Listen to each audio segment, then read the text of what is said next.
Throughout time, there have been many intriguing time travel stories. One of the most puzzling accounts deals with a very brilliant Egyptologist, Joseph Bonomi, and a mysterious inventor named Samuel Alfred Warner. Between them, it is rumored they designed and built a real time machine based on secret ancient Egyptian knowledge. Hiding deep within the grounds and shrouded by trees stands a foreboding mausoleum, an imposing 20-foot tall with a pyramid roof. It's made from granite with a solid, heavy bronze door secured by a keyhole. Decorative accents line the door, furthering the air of mystery. The door's margin displays a rectangular strip of Egyptian hieroglyphs. Built in the early 1850s, it was intended as the final resting place of a woman named Hannah Courtois and two of her three daughters, Mary and Elizabeth.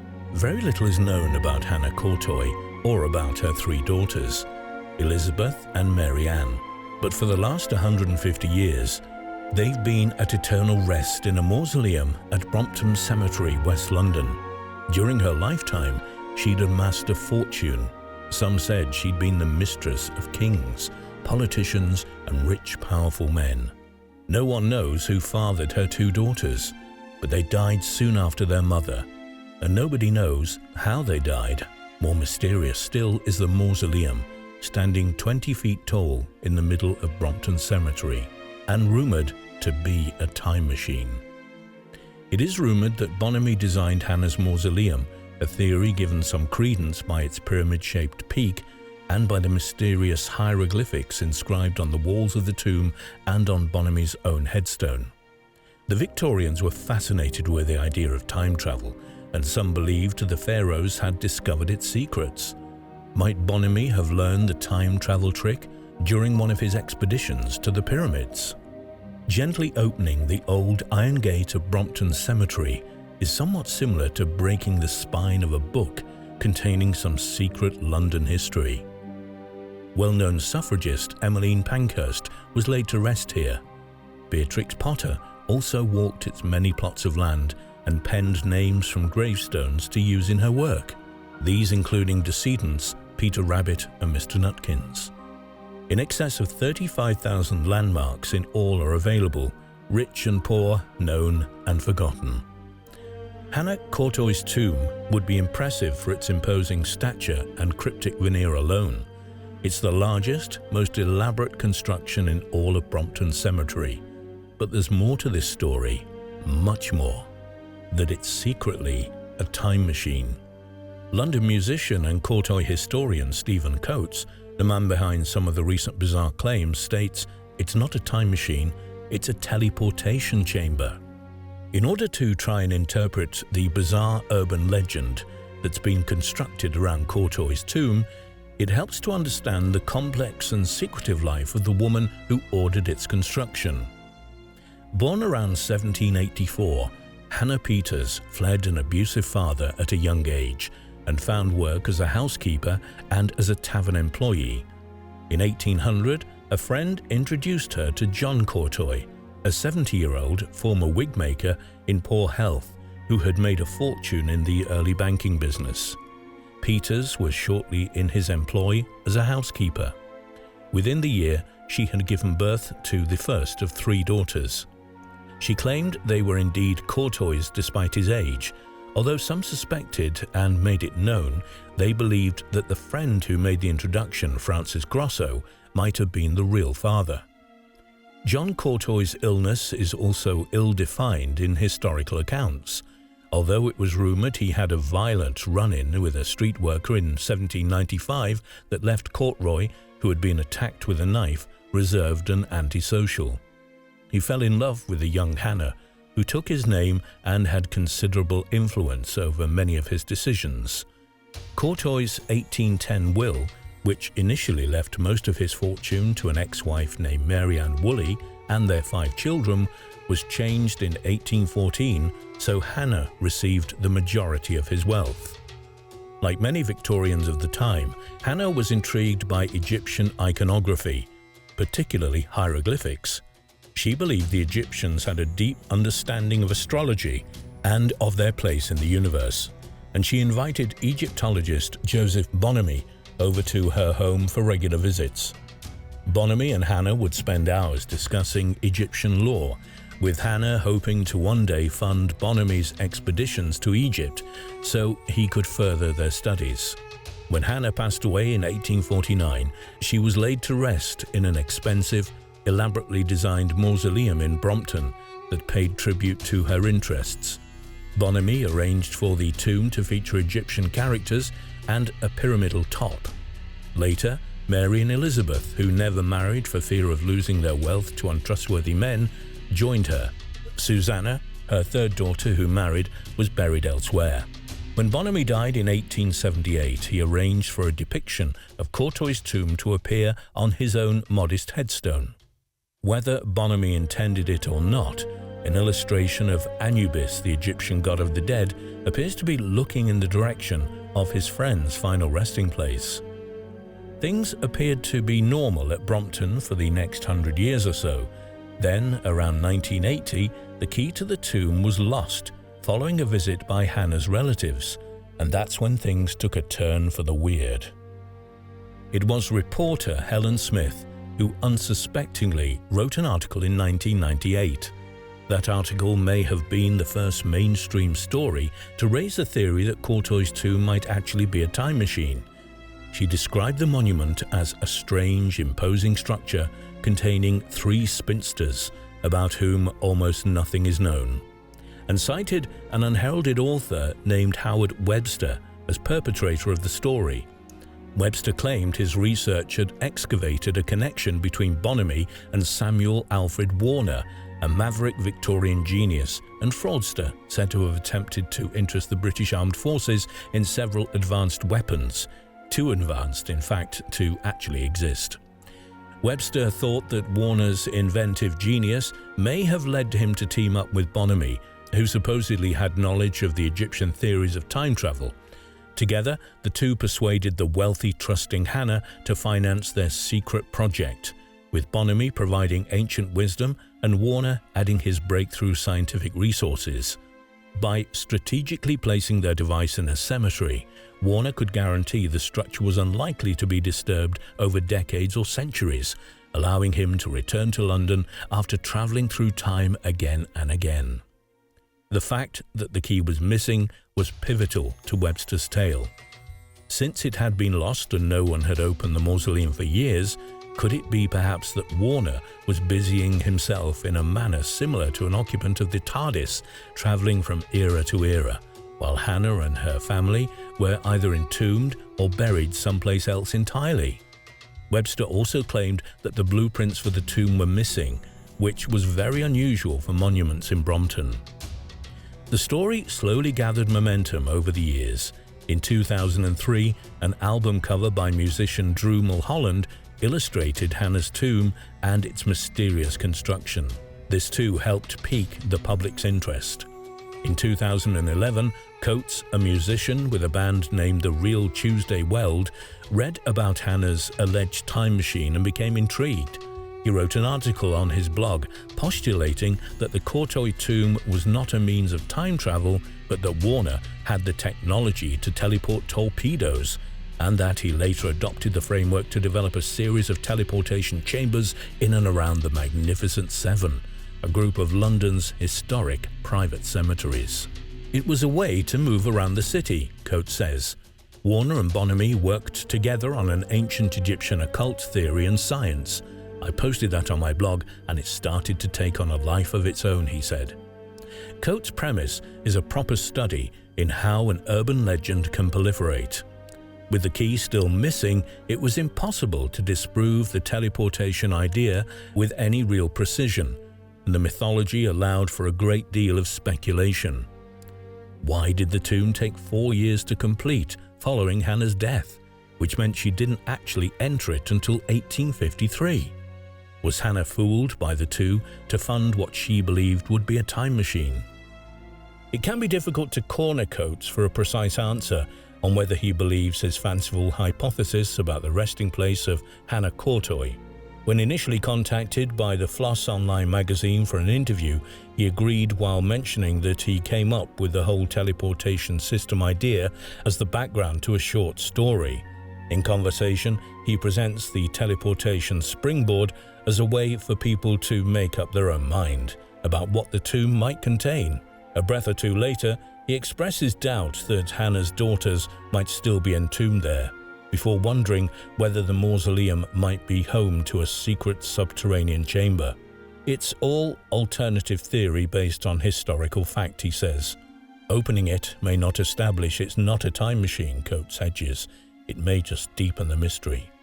For many, the tomb is a slab of rock. The real magic is in their minds.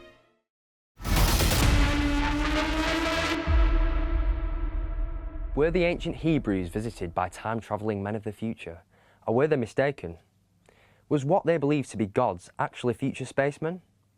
The idea of such ancient astronauts have been well documented in hundreds of different writings from many ancient cultures. Should we accept such evidence as realistic encounters? And if so, we have to ask the question, why are so many ancient writings pertaining to contact with the gods brushed aside? Quite clearly, there is an overwhelming amount of evidence. Were the ancient Hebrews visited by time-traveling men of the future? Or were they mistaken? Was what they believed to be God actually future spacemen? There are two basic traditional interpretations of the Bible. One, a supernatural being influenced the lives of the early Hebrews. Two, the Israelites' God was imaginary. In most issues debated by opposing extremists, we find that the truth often lies somewhere in the middle. Maybe the Hebrews were involved with a real phenomenon, as the Judaic, Islamic, and Christian faith advocate. But instead of crediting the scriptural events to an actual divinity, perhaps the Israelites were contacted by technological and biological entities, by spaceships and space beings. This explanation would satisfy many religious as well as atheistic adherents. It's not too surprising then that since the 1950s, a number of theories have been proposed that support this middle-of-the-road space-age view. We're dealing with three main expositions. First, the ancients mistook astronauts and spaceships for gods. Second, God is a super-technological spaceman. And finally, the angels were dispatched in UFOs by God. However, what if there's a different explanation? One theory proposes that these ancient astronauts, if they existed at all, were actually Earthmen, time travelers who came from a future universe or dimension. What proof is there to support this hypothesis? To begin with, we have biblical prophecy. In the scriptures, there are hundreds of detailed predictions directed by the prophets at certain individuals, towns, cities, and nations. All have come true with amazing accuracy. How can this be? One possible explanation for this phenomenon is that of time-traveling spacemen who were in communication with the prophets. Besides fulfilled prophecies, the Bible also has verses depicting spaceships and astronauts. In 1974, Bantam Books published the Spaceships of Ezekiel, authored by Joseph Blumrich, a highly respected NASA engineer. In his manuscript, Blumrich writes about spacecrafts and spacemen encountered in the Old Testament by the prophet Ezekiel. Although originally he had set out to disprove the hypothesis that Ezekiel had seen a spacecraft, after a thorough examination, he was convinced it was true. In the story, Ezekiel was shown the future by God, who was riding in a unique and elaborate vehicle. He was given the task to deliver various messages. God was accompanied by multiple angels. Ufologists began to point to the possibility of interpreting this experience as witnessing a spacecraft rather than God. Ezekiel first saw the spaceship in 593 BC whilst he was exiled in Babylon. It was by the Sheba River that he looked up and saw a great cloud with fire flashing forth from its midst. 4 oblong structures were then seen descending from the middle of the cloud. As the vehicle came closer, the prophet could see on each structure 4 helicopter blades, 2 landing legs with round footpads, and 4 mechanical hands. Ezekiel then writes that he saw lightning darting back and forth among the four creatures. But perhaps what he really saw were control rockets being fired. Located on the inward side of each structure, they were used to position the craft for landing. After the vehicle had touched down, the prophet then spotted a large wheel by each of the structures. The 4 helicopter landing units were attached to the main stage of the spacecraft. Ezekiel depicts the hull as a firmament shining like crystal. This is a fairly accurate description of the mushroom-shaped metallic shell of the main body. On top of the main stage, the prophet sighted an astronaut that was wearing a gold-colored spacesuit. He spoke to Ezekiel as he sat in the pilot's seat of the transparent top stage of the vehicle, the command capsule. After the alien had delivered a short pronouncement, he then took the prophet by spaceship back to his people. Later in his book, Ezekiel tells us that he was transported by the space vehicle to Jerusalem. He was a witness to the examinations of its ungodly citizens. At the command of the spaceship pilot, 6 astronauts used unknown weapons to slay the people, all except the ones with X marked on their foreheads.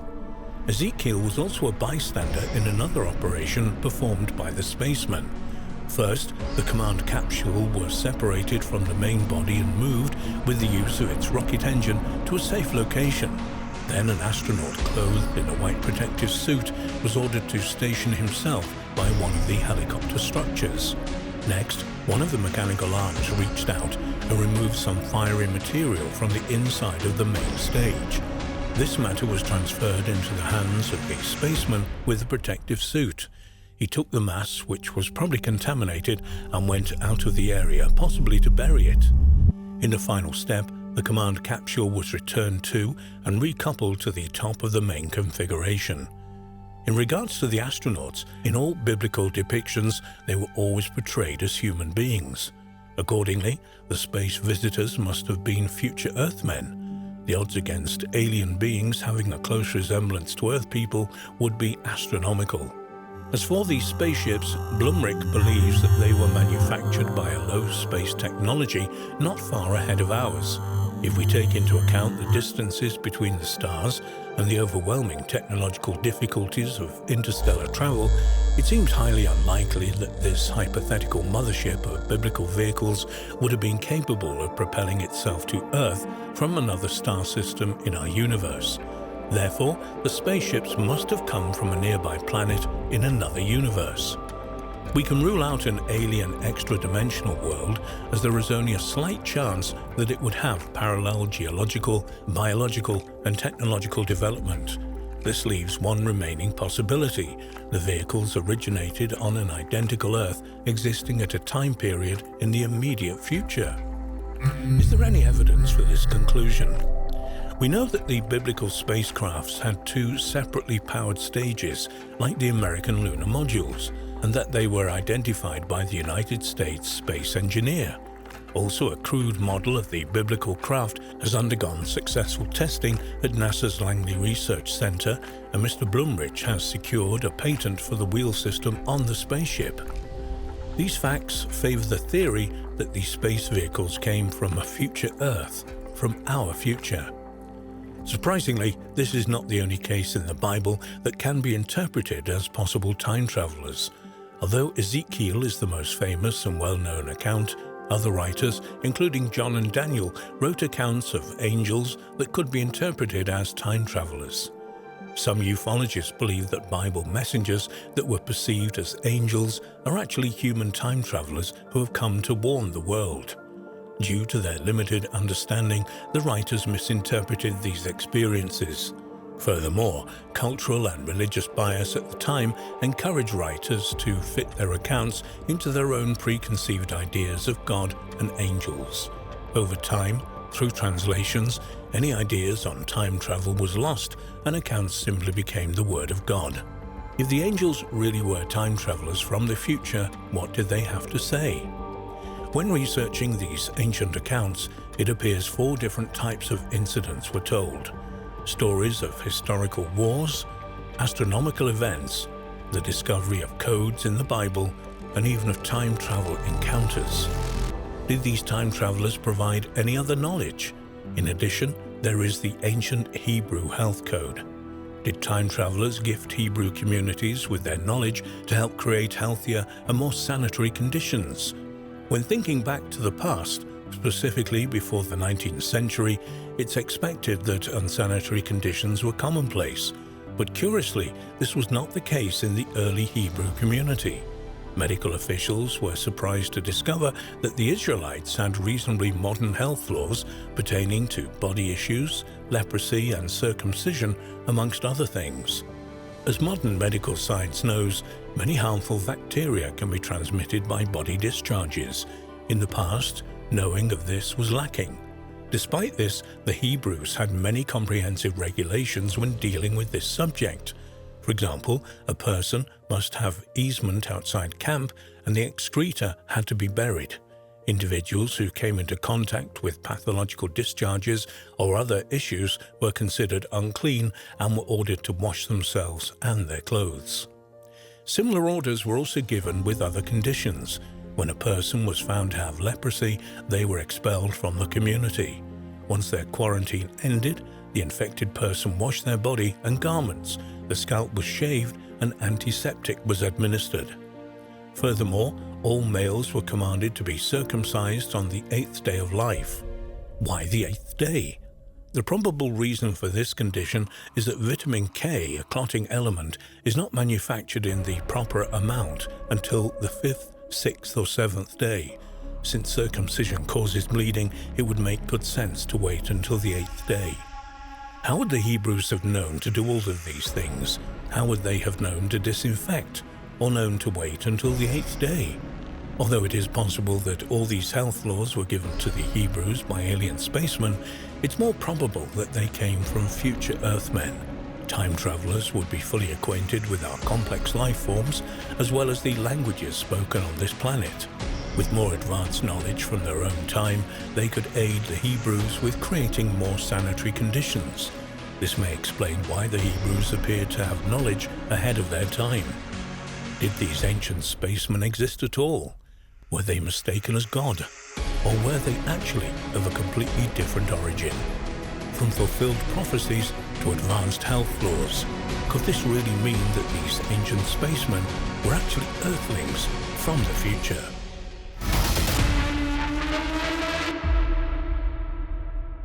In recent years, special access programs developed under the United States government have documented their current research topics, one of which has received significant funding. The study in wormholes is a very real thing, and certainly backed up with some evidence. NASA have also revealed a study into portholes, which they have stated are large and sustained. Could it be that such authorities have finally stumbled onto these invisible doorways to other locations? And if so, how long have such things been around? Could such a new discovery account for some of the strangest incidents on planet Earth? Many psychic researchers who are investigating this enigma are convinced that this planet of ours holds many secrets which are constantly being probed. Indeed, these invisible windows through which individuals have taken a journey to the past is only one of many mysteries of planet Earth.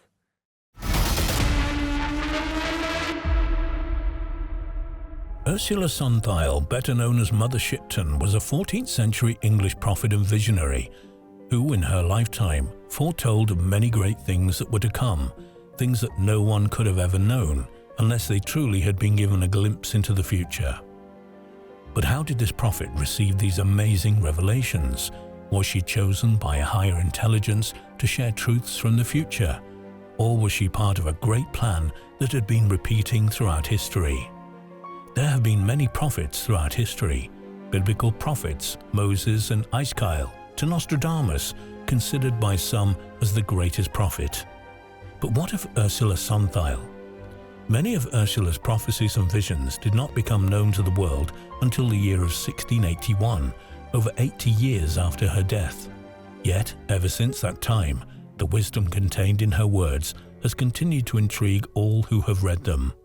From its earliest beginnings, Ursula's life was traumatic. She was the daughter of Agatha, a young girl who became pregnant at only 15 years of age.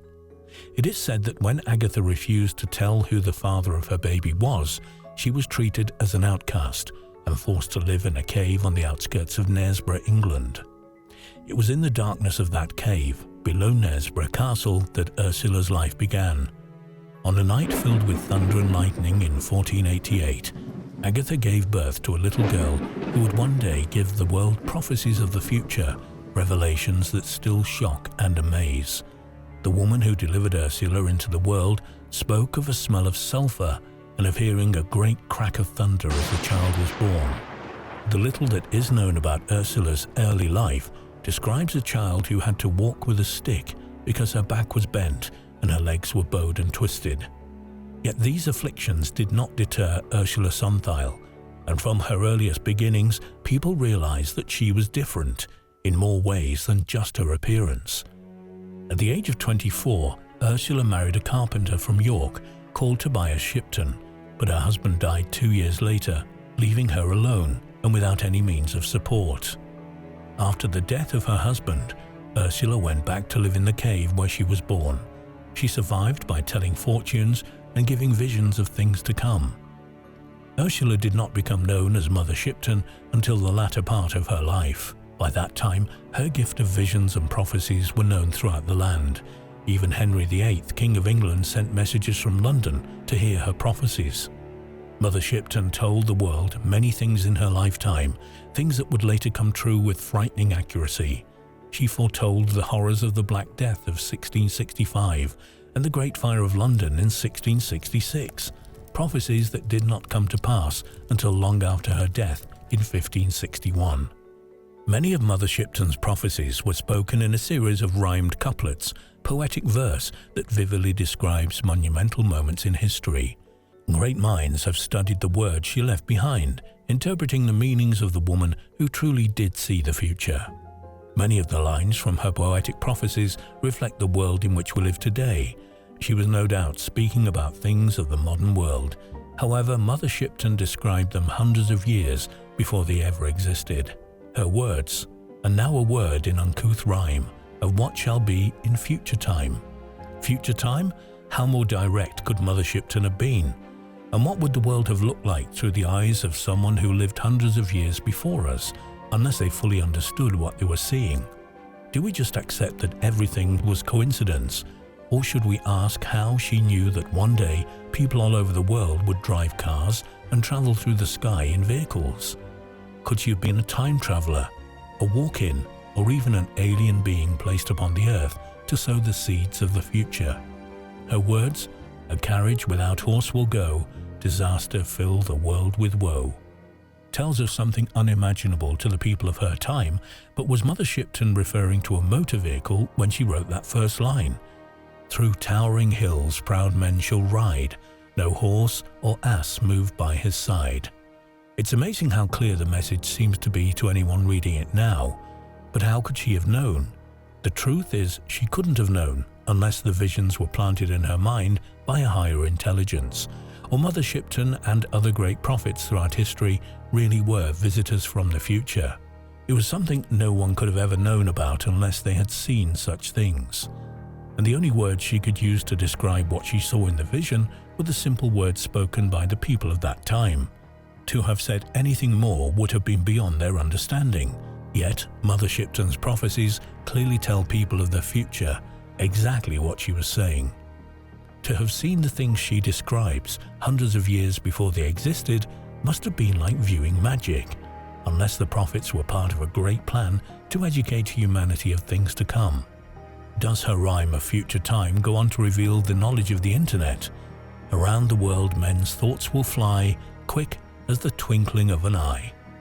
Another rhyme that must have meant very little when it was first spoken, but today the meaning of those words can be understood. They were the prophet's interpretation of the World Wide Web and all things connected to the unseen communications of our modern world, the telephone, radio, and even the television. A skeptic might interpret such words and their meanings in other ways, but we wonder how they would explain Mother Shipton's vision of iron on water. "In water, iron then shall float, as easy as a wooden boat." She was without doubt telling the world about ships of the future, ships made of iron, vessels that no one from her time would have ever dreamed could float. The reason why she was given the gift of visions will never be known. Some of the rhymes appear to be warnings for humanity, while others contain seeds of wisdom, enabling great minds to create the inventions of the future, such as boats made of iron.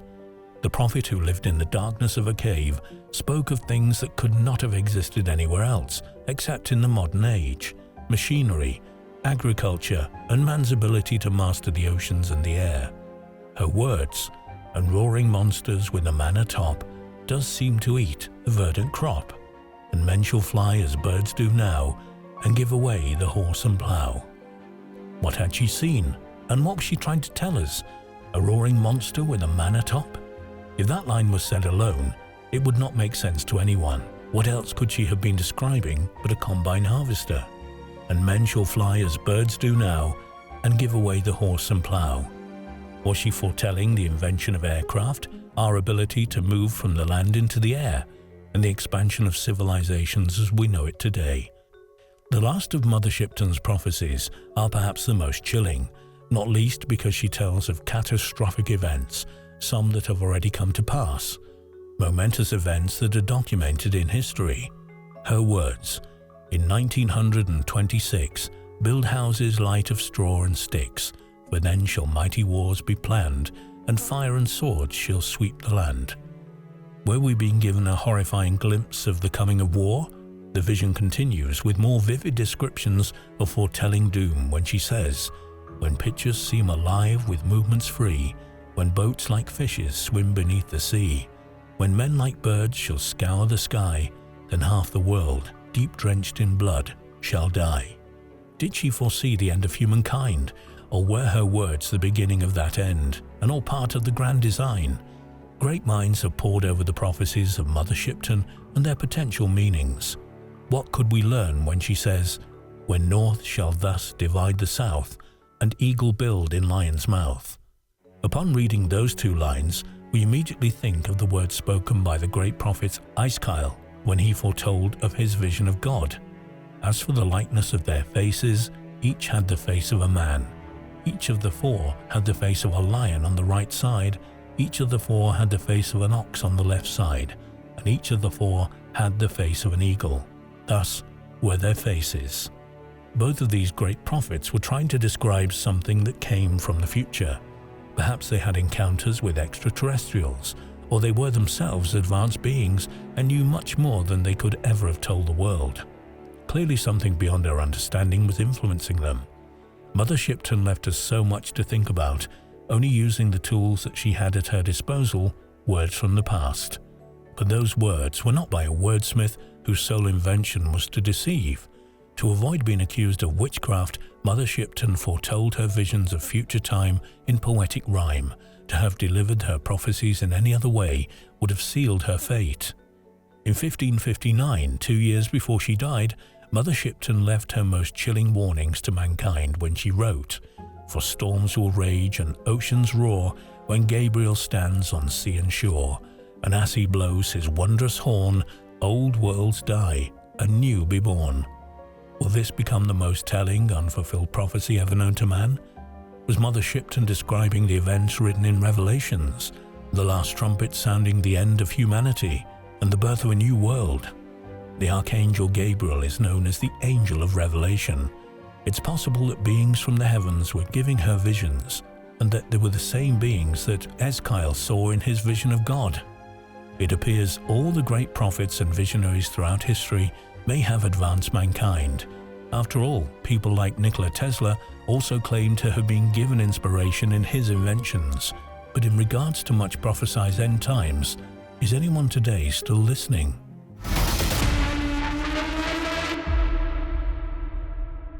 Occultist Aleister Crowley was undoubtedly one of the most notorious, controversial, and respected men of his era, all in equal measure. A person who captivated many with his writings and enchanting personality, and who was prepared to seek out knowledge of all kinds throughout his rich and experienced life. He was also, and continues to be, at the center of a storm that argues that one of his occult rituals, or more specifically, an attempted reproduction of it by two of his followers just before his death, resulted in a wave of UFO sightings and alien abductions that would begin shortly after. Was a portal opened using ancient rituals that led to these strange crafts and unsettling entities entering into our world? Crowley had claimed to have communicated with entities from other realms on several previous occasions. In Shanghai in 1906, for example, he would attempt to summon his holy guardian angel, Aiwas, and would do so with the assistance of Elaine Simpson, another renowned occultist and medium, and a person who it is claimed Crowley had contacted through astral means, literally psychic meetings, on several occasions. On April the 20th, 1906, in Simpson's temple, he seemingly succeeded in this communication, writing years later that his guide appeared from an astral plane, enveloped in a fantastic blue and carrying a strange wand. It is said that during this appearance, Simpson offered to Crowley that this spirit had followed him for some time. Without a doubt, though, the most intriguing and perhaps unsettling sessions occurred between January and March 1918 in the furnished rooms of the Central Park West Hotel in New York. The sessions themselves are referred to as the Alamantra working, and featured Crowley using ancient incantations that would ultimately open a portal to another realm of existence. From this portal, an entity known as Lamb would communicate directly with him. Crowley would produce a detailed sketch of this creature, a sketch that Crowley claimed he produced while looking at the entity in the flesh, and it is a picture that is one of the most thought-provoking pieces of artwork in recent history. Even the most skeptical of people would have to admit, retrospectively years later, that its appearance was remarkably similar to how we perceive grey aliens to be in our modern world. And we should remember that this sketch was produced almost 30 years before the Roswell crash and the start of the modern UFO era, and almost half a century before this perception really took hold in the public consciousness. How could it be that Crowley produced such an image that most of us would instantly recognize as a grey alien so long before such a depiction was a part of our collective reality? Might the interdimensional creature, Lamb, that Crowley was communicating with be what we would call a grey alien today? And might this offer clues as to the true nature of these apparent extraterrestrials? In the decades that followed, a cult of sorts named the Cult of Lamb grew out of Crowley's followers around these interdimensional communication sessions. Many of Crowley's subsequent followers would attempt their own communication with this entity from another dimension. And over the course of these communication attempts, Lamb was considered to be a race of entity as opposed to an individual being. Could this be true? Is Lamb not simply a sole entity, but a race of entities from another world? And might we know these entities as grey aliens today? Is this a case of modern folklore being written in real time, or might this knowledge be the result of continued communication between these interdimensional beings and Crowley's followers? Unfortunately, Crowley himself would not elaborate on what was spoken of between himself and Lamb during these communication sessions. They remain, however, some of the most intriguing events on record, especially when we turn our attention to two of Crowley's followers who would attempt their own communication sessions just short of 20 years later. In January 1946 in Pasadena, California, Jack Parsons and L. Ron Hubbard would proceed with their own rituals in an attempt to recreate those of Crowley's in the Central Park West Hotel. And according to their own writings, these rituals were a success, and they did indeed manage to open a portal. It is perhaps interesting to note that both men would go on to have successful, if extremely different lives following these sessions. Parsons would start what would become the Jet Propulsion Laboratory, an organization at the cutting edge of technology, not least space travel technology. Hubbard, on the other hand, would begin the Scientology movement. Many have pondered whether the inspiration, influence, and subsequent success of both men in their endeavors is because of their communication with entities from other worlds during these sessions in the mid-1940s. To some, though, the topic of debate was not whether the amateur occultists had managed to open a portal with which to communicate with interdimensional beings, but whether they had managed to close it correctly or not. And according to some researchers, they didn't. And this failure to securely close the portal allowed permanent access to our world to those who resided in this other realm. Might this apparent failure to close the portal they had seemingly opened have resulted in all manner of entities and their flying craft coming into our world? Is it merely a coincidence that the UFO sightings began, many of them in the United States, in the years immediately following these sessions? Admittedly, this is pure speculation, but intriguing speculation nonetheless. Especially when we remind ourselves once again of the sketch of Lamb and how similar it was to a grey alien being. It's also interesting to note that the location of the Roswell crash in Roswell, New Mexico, sits along the 33rd parallel, a line of latitude that has numerous paranormal encounters associated with it. The location of the ritual sessions performed by Parsons and Hubbard in Pasadena resides close to that, just off the 34th parallel. If this portal was left open by Parsons and Hubbard, does it remain open today? If this is the case, is there anyone so adept at occult knowledge as Aleister Crowley undoubtedly was that able to close it? And might this open portal explain a plethora of UFO sightings, as well as encounters with alien entities and even Bigfoot creatures that have swept through the United States and indeed the world since the late 1940s. And as well as the Roswell crash along this line of latitude, several other claims of downed UFOs exist here also. Might this apparent open gateway be to blame? If there is a connection between these portals that has apparently been opened by Crowley and then his followers after him, as well as the being or beings known as Lamb, then what does that say about the many UFO and alien encounters, and indeed about UFOs and aliens in general? Are these entities not visiting us from different planets, but also from a different dimension?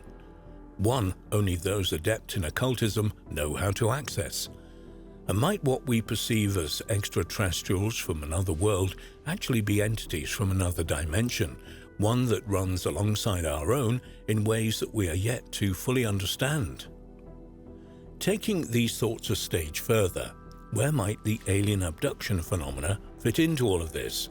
Why would creatures from another dimension who have only gained access to our world through ancient occult rituals suddenly begin systematically abducting members of the human population and then performing all manner of procedures and experiments on them?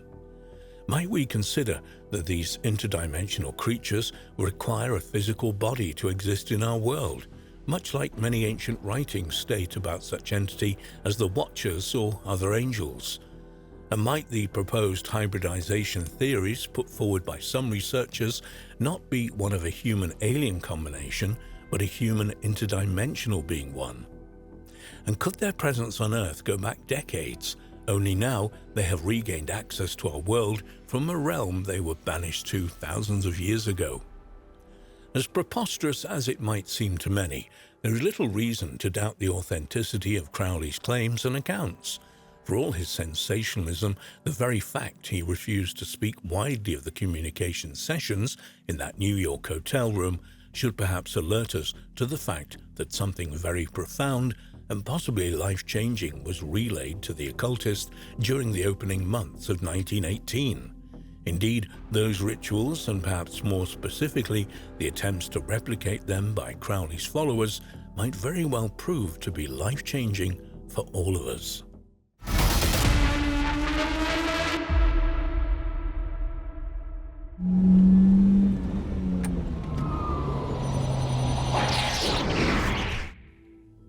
Did a father and son travel to another dimension while driving home one evening? Or were they abducted by extraterrestrials from another world? What follows is an incident that is as thought-provoking and intriguing as it is bizarre and mind-bending. The enthralling encounter began at around 9 p.m. on July 6, 1978, when 66-year-old Francisco Nunez and his 23-year-old son Carmelo, both mechanics, were driving back to Mendoza in Argentina following a business meeting in Maipú. They were traveling in a 1933 American Chrysler, a car that Carmelo had recently restored for his father, so it looked and ran as if they'd just picked it up straight from the production line, with the bonus that it had all the mod cons of a vehicle made in the 1970s. The road they were driving was quiet, and the journey had so far been pleasant and uneventful. That was until Carmelo turned the car onto an expressway ramp. Almost immediately after doing so, a green pickup truck appeared behind him as if out of nowhere. After several seconds, the truck passed them. However, as soon as it had, it pulled in front of them and began slowing down. Much to Carmelo's confusion, they too were slowing their speed, in spite of the fact that his foot remained pressed down on the accelerator. He continued forward as fast as the strange circumstances would allow. Then, the truck disappeared right before their eyes, as did the entire road. At this point, both men were more than confused. They could sense the car was still moving forward, only all around them was complete darkness. Even the vehicle's headlights, which were on full beam, stretched out into total blackness. They continued on for several minutes, trying to reassure themselves that they had taken a wrong turn somewhere. As they were contemplating this, the darkness morphed into a strange, futuristic-looking city. They were moving at a considerable pace, so fast in fact that the tall buildings flew past them. Despite this pace though, they could still see clearly the magnificent height of these mammoth structures. Each of them started directly from the road and then went directly vertical upwards, so far that they couldn't see the top of them. Each also had a strange red glow that came from the inside, a glow that they appeared to disappear into overhead. The lights lit up the entire city, which comprised of no other constructs or signage, and made them realize that the sky was not sky, but in fact some kind of ceiling. For the first time since this obscure ordeal had begun, they began to wonder if the road they'd been traveling on had not disappeared, but if they had vanished and gone elsewhere. Maybe, they wondered, they were in some kind of domed spacecraft. As they were contemplating this, their car, seemingly under the control of someone or something else, turned, even though the steering wheel remained locked in position, and began down a side road to these mammoth-like buildings. Carmelo would later recall that it felt as though the car was floating in the air as opposed to moving along a road. It was as they made this turn that both men noticed the faint sound of strange music all around them. They continued down the side road for around 15 minutes. Then, as quickly as they entered these curious surroundings, they suddenly found themselves back on a street near their home. Carmelo would calmly take control of the car, and the men made the rest of the journey in silence. As soon as they walked through the door, Francisco's mother questioned where they had been, telling them several times how late it was. To this question, Carmelo almost cryptically replied that they'd been to a place where nobody goes. In the days that followed, both men preferred not to speak of the strange encounter, instead attempting to carry on as normal, as if nothing out of the ordinary had occurred. Then, around 3 weeks after that unsettling night, Francisco had a sudden and bizarre moment of recall. He would suddenly declare to his family that although he wasn't sure where he and Carmelo went to that evening, he was certain that they were not on Earth. The account would eventually leak out into the local community and ultimately would come to the attention of National Enquirer journalist Bob Pratt. He would interview the father and son and convince them to undergo hypnotic regression in order to reveal just what had taken place that night on the largely lonely road. Needless to say, those revelations would be fascinating and suggest that the incident might not have been a one-off encounter. Much of what each man recalled matched almost identically.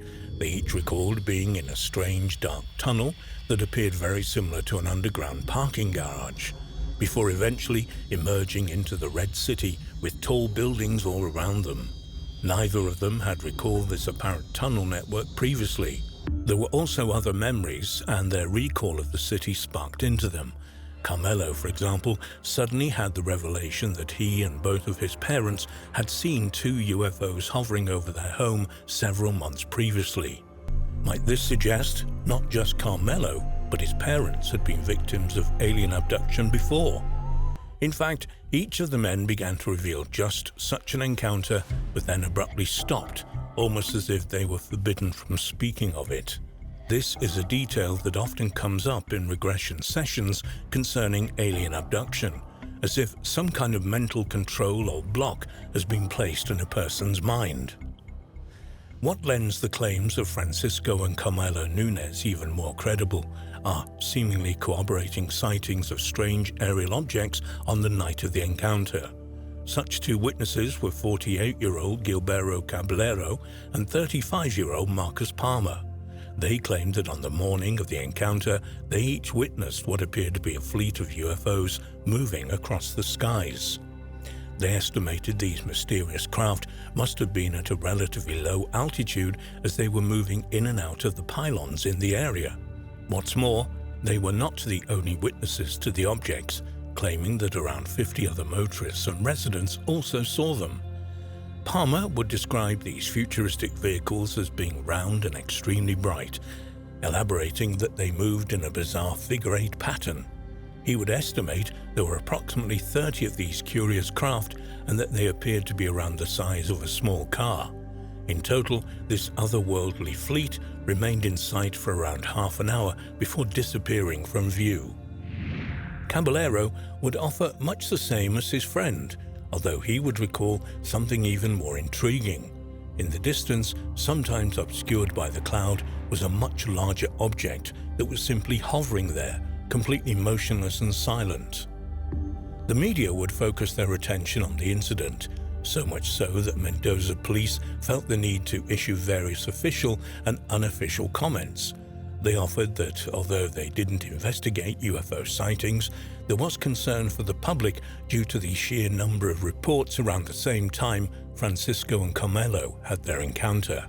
Many officers, though, would describe the two witnesses off the record as being honest and reliable people, with one officer stating that although they didn't know what had happened to the pair, they very much believed that something had happened to them. The person who had overseen the regression sessions, Dr. Alfredo Stefanelli, agreed with the police's overall assessment. He concluded, without a doubt, that the two men were undeniably telling the truth. He further offered that just the obscure, elaborate and random nature of the account suggested it was not orchestrated or manufactured by the pair. Further still, it was highly unlikely that the pair had experienced some kind of group hallucination, perhaps not least due to the fact that both men recalled hearing the strange music. In short, as bizarre as their account may be, most who have investigated it have concluded it to be an authentic encounter. Perhaps more importantly, neither man would ever deviate from his version of events, despite being questioned and asked about them many times. Just what did happen to the father and son that evening on the Argentinian road? Were they abducted by aliens? What was the purpose of the tall buildings? Had they somehow been transported to an alien city somewhere else in the universe? Or were these apparent extraterrestrial buildings some kind of projection made to make it appear as though they were elsewhere instead of merely inside a huge spacecraft? And if this was the case, why? How much more might the pair have been unable to recall? The incident remains a complete mystery.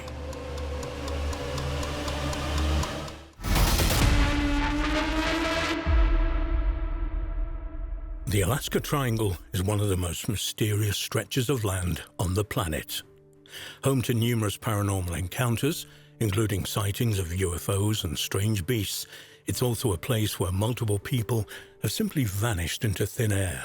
One of the earliest such mysterious disappearances, at least in the modern era, occurred on January 26, 1950, when a Douglas C-54D Skymaster disappeared along with the 8 crew and 38 passengers on board while flying over Alaska on its way to Montana. The flight was scheduled to last 8 hours. However, after only 2 hours in the air, all radio contact with the plane suddenly ceased. There was no distress call or any other indication that there was anything wrong. Both the American and Canadian militaries took part in an extensive search of the area, but no sign of the plane or those on board was ever found. Officially, the plane and her crew remain missing. Just over 2 decades later, on October the 16th, 1972, politician Hale Boggs disappeared along with 3 other people when the plane they were traveling across Alaska in simply vanished. A huge search, which lasted over a month and involved the United States Coast Guard, the military, and civilian aircraft, was put into action, but neither the plane or the 4 people on board, including Boggs, were ever found. Interestingly or not, Boggs was a member of the Warren Commission that had been set up to investigate the assassination of former President John Kennedy, leading some to question just what did happen during that fateful flight, perhaps not least as the plane wasn't carrying an emergency locator transmitter, something which Alaskan law required of every aircraft. Following a July the 4th parade in 1995 in Fairbanks, 73-year-old Leonard Lane, a veteran of the Second World War, seemingly disappeared off the face of the planet. He was last seen in the evening as he prepared to take a walk in the woods that were within the boundaries of the Alaskan Triangle. There were several people who saw him venture off, as he was identifiable by the fact he walked with a notable limp, the result of an injury from the war. From that point on, however, there are no clues whatsoever as to exactly where he went, what route he took, or ultimately what happened to him. It appears as though he quite literally vanished into thin air. Although he was declared legally dead 2 years later in 1997, he remains missing, and the details of his disappearance remain a complete mystery. When nurse Thomas Anthony Nuzzi failed to show for work one day in 2001, his concerned employers reported him missing. He had been staying at a Super 8 motel in Anchorage at the time of his disappearance. The previous evening, several people recalled seeing him at a local gas station where he purchased cigarettes and refreshments. He was also with an unidentified woman at the time.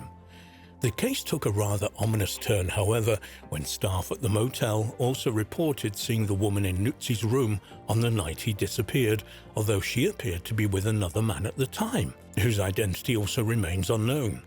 Did Nuzzi disappear while traveling to work, or might these mystery individuals know more about his whereabouts and his fate? The case remains unsolved.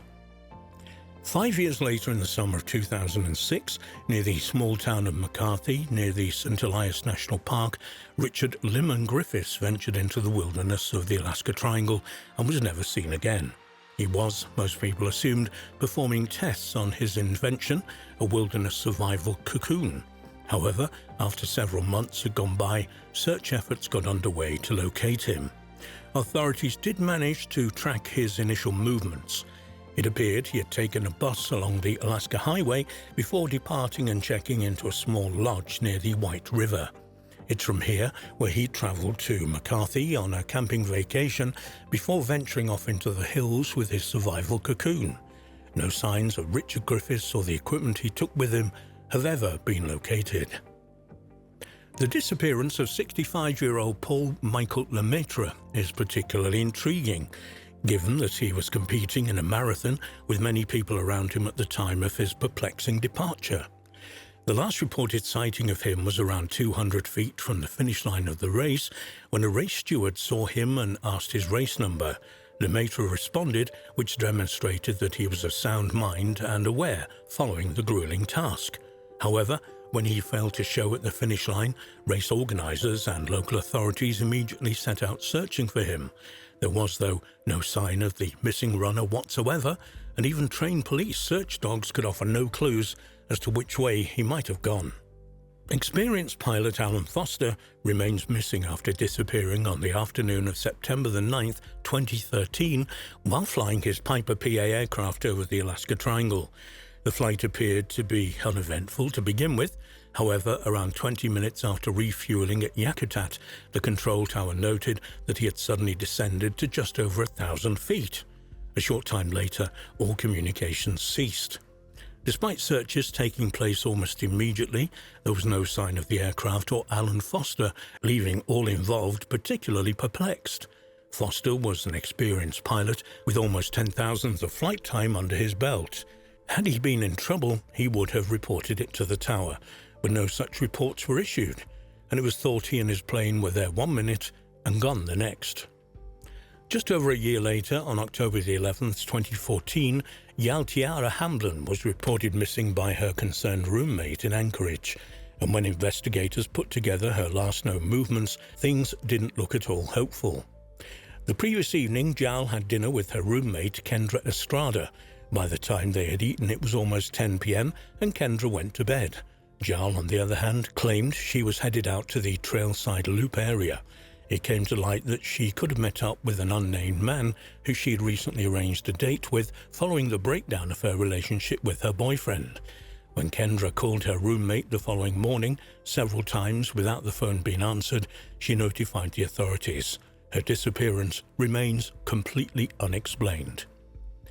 More recently, at around noon on June 3, 2019, Shanna Oman set off for her home after visiting her friends in Fairbanks.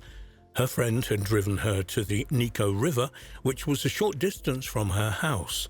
However, it was the last known sighting of Shanna, who seemingly disappeared a short time later. Later that evening, Shanna's roommate called the friend Shanna had visited to see if she was still there, as she had not returned home. The two women immediately raised the alarm, but not only were the authorities unable to locate the missing woman, but there were no clues whatsoever of where she had gone and what had happened to her. She remains missing. The following year, on August 17, 2020, experienced outdoorsman Frank Minano seemingly disappeared without a trace, also in Fairbanks, in circumstances that offer no real clue as to what had happened. It appeared that he had stayed in a cabin on the day of the last sighting of him, with authorities believing he was planning to head back to Nenana. His vehicle was found near the highway between Fairbanks and Nenana, and they believe he had left the vehicle in order to collect firewood. However, from there, the case goes instantly cold. There were no sightings of Minano leaving the vehicle or of being in the area, and it's not known exactly where he was planning on going after bringing his vehicle to a stop. He's just one of many thousands of people who are potential victims of the Alaskan Triangle.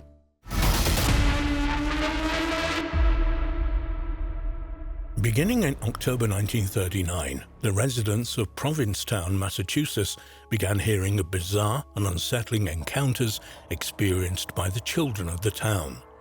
All of the tales were the same. A tall, dark figure dressed entirely in black would leap out at the children before disappearing again into the night. Perhaps most unsettling of all were the menacing figure's glowing red eyes. To begin with, the townsfolk put the children's tales down to a combination of imagination, a mild case of hysteria, and the fact that Halloween was just around the corner. However, when a young woman came forward saying that she too had seen the bizarre figure, the sightings were treated a lot more seriously. This unsettling creature began to be referred to as the Black Flash, and for a time, the sightings and encounters with it gripped the entire community. It was during one late October evening when a local resident, Mary Costa, was making her way through the town. Now the summer tourists had gone, the area was a lot quieter and much more peaceful at night. However, that peacefulness was about to be swept away. Out of the corner of her eye, Mary noticed a shape leap out of the nearby bushes. By the time she had focused her attention on the figure, she realized it stood at least 8 feet tall, had glowing eyes and pointed silver ears. This disturbing figure stared at Mary for several moments before leaping high into the air, jumping and springing from walls and buildings until it was out of sight. She would run to a coffee shop a little way ahead whose light was one of the few on in the street. She told those inside what she'd seen, and despite several of the customers doing a search of the immediate vicinity, there was nothing to be found of the mysterious figure. She made a report to the police a short time later, and while they did indeed record the incident, they didn't take it too seriously. However, Mary's would be just the first of many reports to reach Provincetown law enforcement. Almost all of these reports were identical in detail. All mentioned a tall figure dressed in black, with some witnesses recalling seeing a cape. All claimed the figure had bizarre pointed ears and eyes that glowed. Some would even state these were blue, while others reported seeing red eyes. Even stranger, the figure's presence was usually accompanied by a strange buzzing sound, like that of a fly or a bee. And of course, almost against the laws of physics, the figure could jump high into the air and leap great distances. As if to make the police's job even more difficult, who were already struggling to keep up with the surge of sightings of the mystery menace, reports would often come in from two different locations at the same time. This suggested to them that this creature, whatever it was, could either move at exceptional speeds or there was more than one black flash. The vast majority of the encounters were also almost identical. This curious creature would leap out at people when they least suspected it, stare at them for several moments before disappearing out of sight, usually taking long leaps and jumps. However, some incidences were a little more intense than others.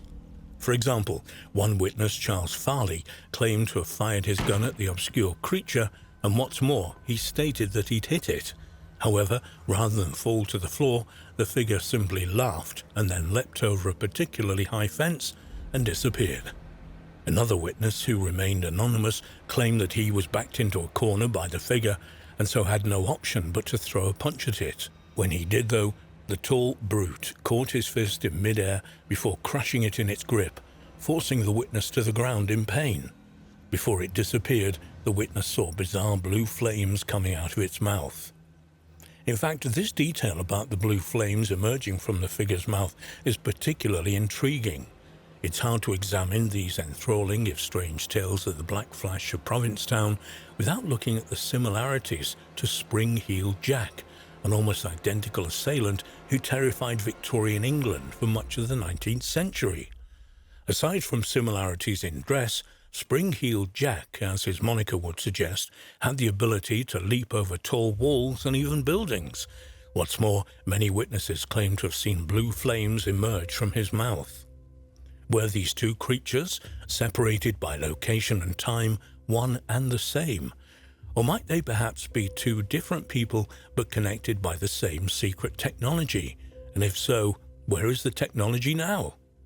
Positioned near the northeastern coast of the United States and still feeling the effects of the Great Depression, the region's fishermen would tell of witnessing German submarines off the Atlantic coast, an obvious sign to them and many others throughout the United States that America would likely end up becoming involved in another war in Europe, despite the promises to the contrary of President Franklin Roosevelt.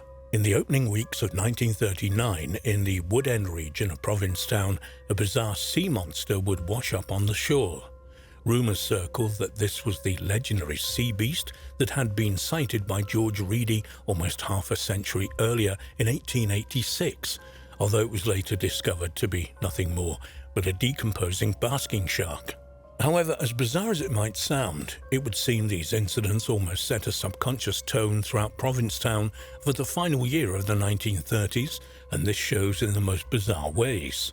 For example, according to an annual police report, and something that had not been adequately explained, records of people being bitten by dogs and cats in 1939 in the area is the highest on record, with no build-ups before or steady decline after.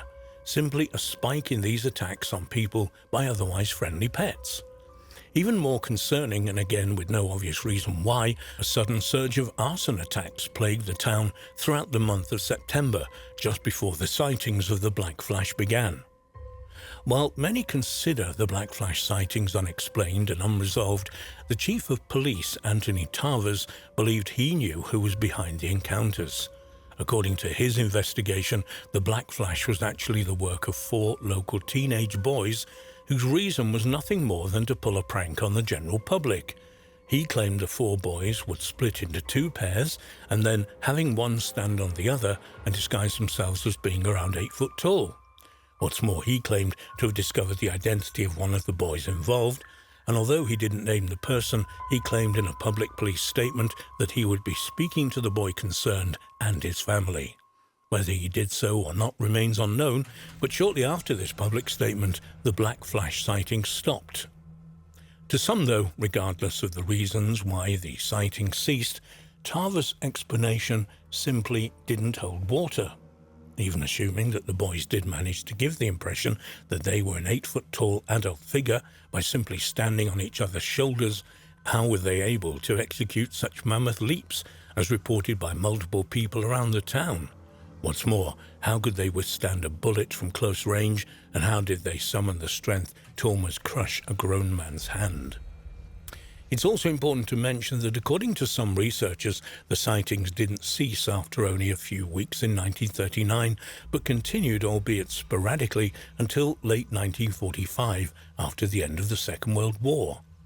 Whether this is true or not is open to debate.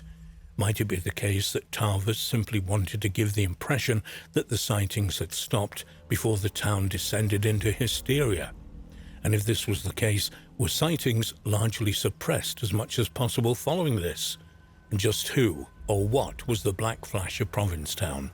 Was it some kind of cryptid creature unknown to science, or perhaps an extraterrestrial who seemingly disappeared into legend as quickly as it had emerged? Or should the connections to Spring-Heeled Jack from the previous century be examined further? Perhaps both entities were merely humans with some kind of advanced technical clothing that gave such powers as their ability to leap over tall walls and buildings, and to withstand bullet shots and physical assaults. The fact is, we're no closer to solving the mysterious Black Flash sightings today in the 21st century than we were when they happened in 1939. For now at least, all possibilities remain on the table, and the search for the identity of the Black Flash of Provincetown continues.